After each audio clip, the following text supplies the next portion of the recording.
You. Yes, you. Do you wish to enter the world of food and culinary delight, but have no idea where to start? Well, I'm here to help you. Yes, you, with the basic information you need to know. What does it mean to baste something? I do not know.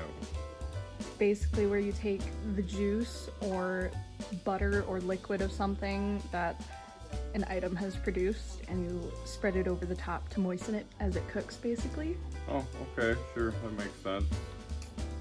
What does it mean to braise something? I do not know that as well.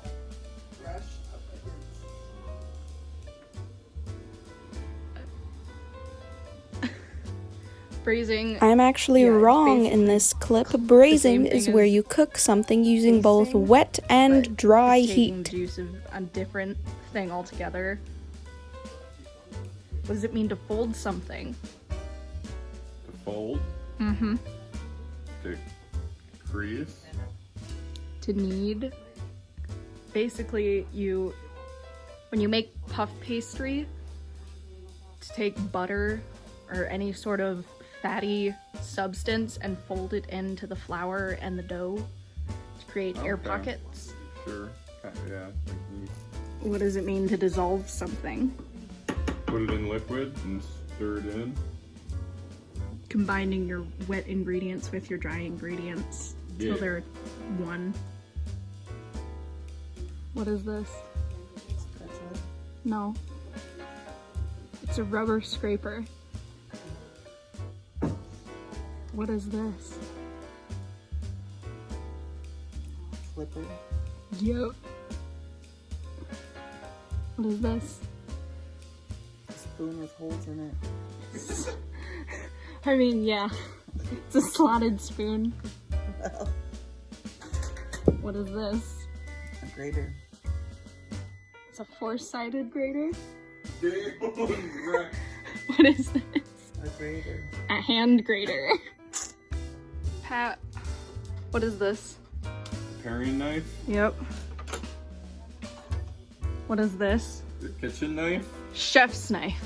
Okay. How do you properly take something out of the oven? With oven mitts. You open the oven all the way down as far as it will open, and then you use oven mitts and take it out. I suppose you do have to open it. As was stated, one never ever opens the door at an angle. One also never grabs a hot item without an oven mitt. Use an oven mitt to protect your hand and wrist from possible burn. Open the oven door down as far as it will go, pull out the rack, and grab your hot item. When it comes to handling a knife, one does not hold it like a cheesy horror movie character, or one does not place both hands to chop. You place your middle finger in the crook of the knife and your pointer finger and your thumb on the sides of the blade. You make a swift downward cutting motion, making sure that the end of your knife makes contact with the cutting board as you go. Also worth noting to make sure that your knife is sharp rather than dull. When using a paring knife, one holds it in a similar way to the chef knife, but rather they use their thumb to press down upon whatever they are cutting to slice through the object.